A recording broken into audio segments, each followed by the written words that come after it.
Dillon Thieneman, Matayo Uiagalelei, Bryce Boettcher are all on the preseason award watch list for the Nagurski, which is given to the best defensive player in all of college football. And I think it's awesome that those guys are, in that sort of camp and get that sort of national love and respect. There's still that part of me, even though Oregon's been a huge national brand for a long time, that anytime a player, a coach, or a team or whatever gets into, the national spotlight in a big way, I still have that sense inside me of like, oh, hey, that's cool. That doesn't happen all the time. Even though with Oregon, obviously, it happens a pretty good amount. Like Kenyon Sadiq at Big Ten Media Days last week was easily Oregon's most buzzed about player. I mean, Dante Moore got plenty of conversation and talk and all that sort of stuff. And, when I did radio hits, I got questions about him. But Kenyon Sadiq came up a lot, and I'm really excited to watch him. And, Dan Lanning's had a lot of glowing things to say about him as well. And how could you not? Guy could be one of the most exciting players in college football this year. But bringing this back to the defensive side of the ball, if, those that are on the voting committee, whatever you call it, panel for the Nagurski put, Thieneman, Matayo, and Boettcher on the list, in their view, those are probably Oregon's 3 best defenders. I think that's a pretty solid case to make. My question to all of you, and what I want to hear your thoughts on, is which of those guys do you think is the best defender for Oregon this year? It's kind of a tough question. Now, for the award specifically, to me, Matayo would be the most likely one to, seriously get into that consideration because, Boettcher, we all remember a tackling menace last year, led Oregon in tackles and just exploded onto the scene a bit and, did such a great job when Bossa was injured to fill in the void.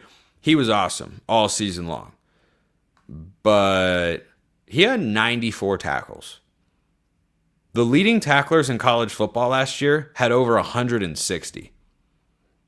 And I think it's a good thing that Boettcher probably can't seriously make a run at that award because I think, as we heard, as I was talking about earlier, with regards to Lanning's comments on linebackers, there are going to be too many guys playing for Boettcher to rack up that many tackles. Doesn't mean he won't get a lot. Of course he will. He stays healthy the whole year.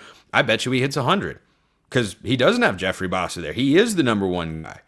And we'll see if Devin Jackson gets fully healthy. Like, Boettcher is becoming, with potential for Jackson to be limited from time to time.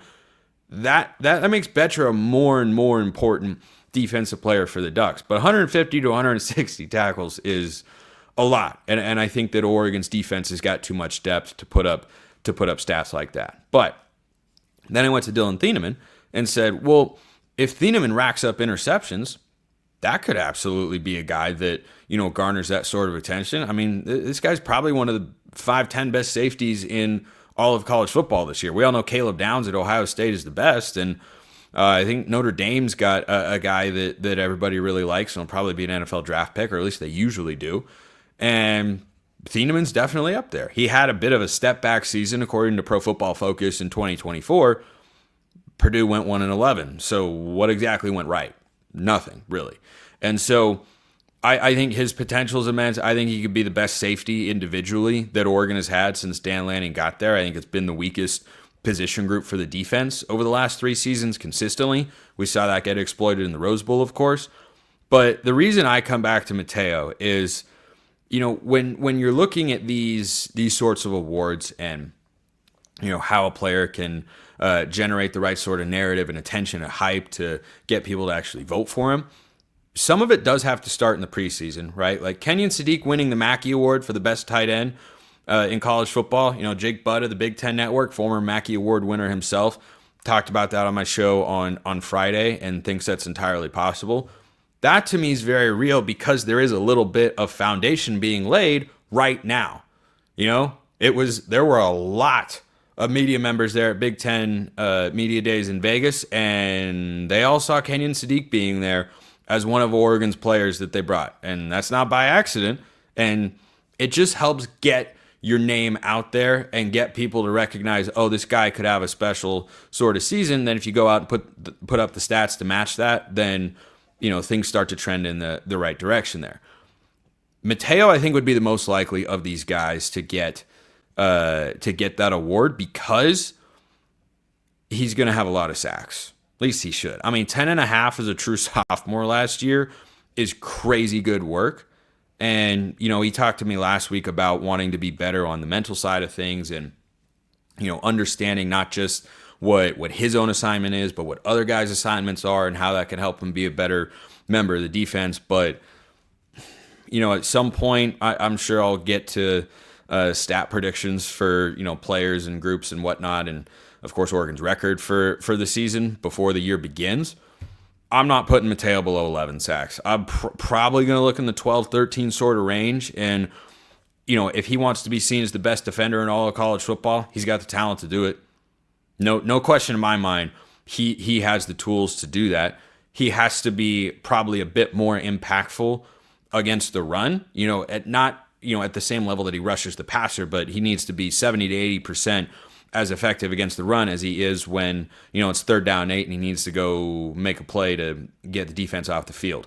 So I think that's awesome that those guys get that recognition. And, as I was thinking about how to answer my own question, I do lean on Matayo as, the best defender individually that Oregon has. He also plays in a group that has crazy depth and talent. I don't think they're quite as good as last year, but I still think that defensive line is one of the best in all of college football. So curious to hear if you guys would go towards Thieneman or Boettcher for Oregon's best defender here in 2025. And the season, by the way, is officially 1 month away as this show airs, which is exciting. So let's get back to Spencer's scale of agreement. I love these. Just love it. Yesterday, you guys were killing it. You keep killing it with the SSA segments. I guess it's the takes, the SSA takes, and the trivia questions as well. David, Spencer's level of agreement, Spencer's scale of agreement. Yeah. Why do we have a playoff committee? Why not hire the best odds makers in Vegas to pick the 12 teams? Is there any doubt they'd get 12 best?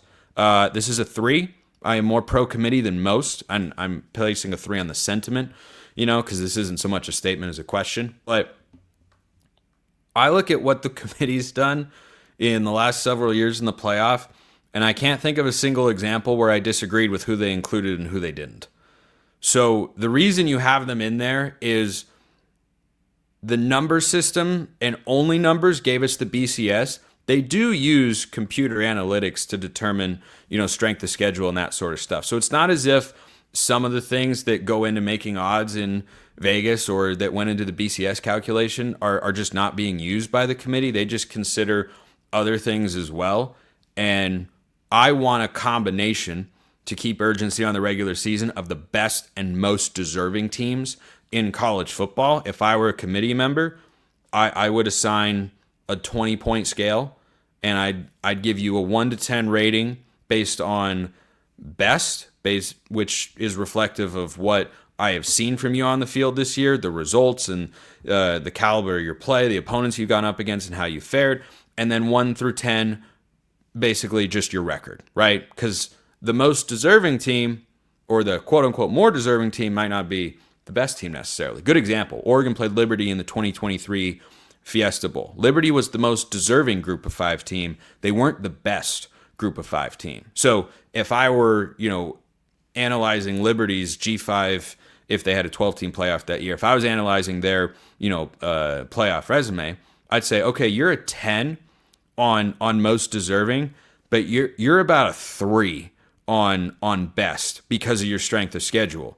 So that'd give you 13 points. Whereas, if Tulane went 11-2 with losses to Oklahoma, Kansas State, and a win over Memphis and a good Army team or something in the American Championship game and maybe a Power 4 win somewhere, then I'd say, okay, you're not as deserving. I'll give you an 8 on that. But best for the group of 5, I might give them a 9, right? 17, greater than 13, Tulane gets the edge. So I don't think that's exactly how the committee does it necessarily. That's how I would do it if I were a committee member. So the reason you have them is so that it's not just a purely analytical calculation and you can take into account more factors as well. I don't have a problem with the committee existing as it does. I think they keep getting it right.